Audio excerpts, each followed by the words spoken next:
এই দেখেন সূরাতুল তাহার ভিতরে 24 নম্বর আয়াত, 124 নম্বর আয়াত আল্লাহ রাব্বুল আলামিন বলেন, ওমান আরাদা আন যিকরিহি ফাইন্না লাহু মাঈশাতান দানকা ওয়া নাহশুরুহু ইয়াওমাল কিয়ামাতি আমা।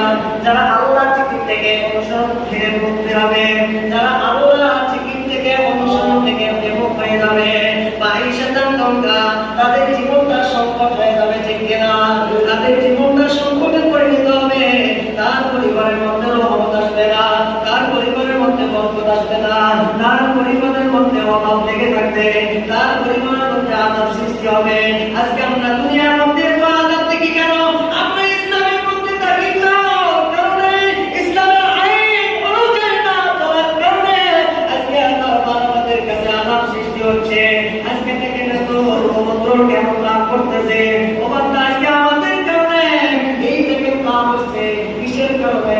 আল্লাহ রাব্বুল আলামিন সূরাতুল রুমের ভিতরে 40 নম্বর আয়াতে বলেন, তবরক ফাসাদু ফিল বাররি ওয়াল বাহরি বিমা কাসাবাত আইদিন নাস। যে বান্দা